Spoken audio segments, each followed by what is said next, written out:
Après un été où leur fréquentation affiche une nette baisse, les restaurants français payent-ils leurs abus du côté des prix? Certes, les charges ont augmenté, mais les clients en ont-ils vraiment pour leur argent? Un critique culinaire a accepté de tester pour nous plusieurs établissements. Reportage Guillaume Bertrand et Héloïse Lévesque.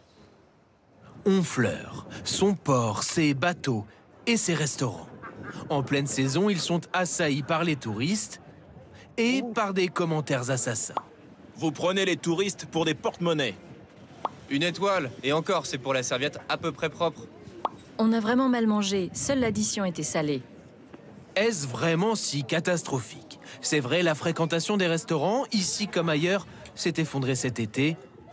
Pour comprendre, nous avons emmené un célèbre critique gastronomique. Première remarque, le prix. Le kilo de moule actuellement, moule bouchot, hein, c'est 3 €. Ici, cocotte de moule marinière, frites, 15,90 €. Bon, mais c'est une jolie marge. Ce n'est pas tout. Selon lui, certains produits ne devraient même pas être à la carte. J'ai pas besoin de tester. La saison de la Saint-Jacques n'est pas ouverte, donc on ne peut pas la pêcher actuellement. Donc la Saint-Jacques qu'on propose ici, c'est forcément une Saint-Jacques surgelée. Tu vois, il n'y a même pas besoin de me raconter, j'ai même pas besoin de la bouffer. Pourtant, il va bel et bien la tester.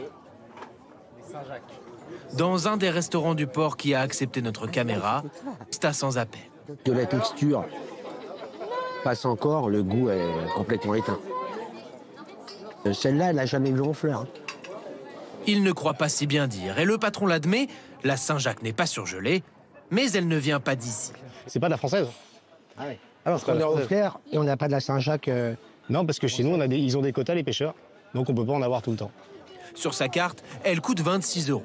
Nous avons contacté un grossiste qui revend des Saint-Jacques écossaises aux restaurateurs, autour de 50 centimes pièce.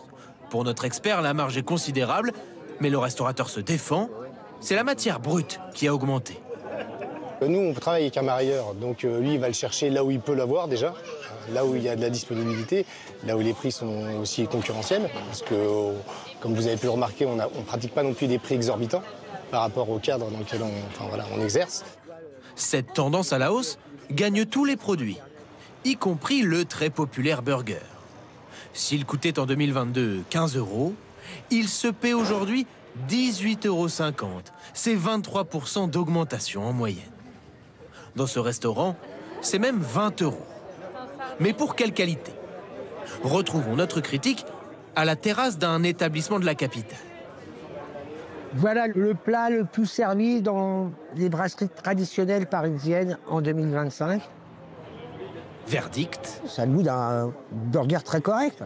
Est-ce qu'on a envie de payer 20 € un burger? Mais dans quel monde on est? Selon le restaurant, il coûte 14 € à produire, mais d'après nos informations, cela excède rarement 10 €.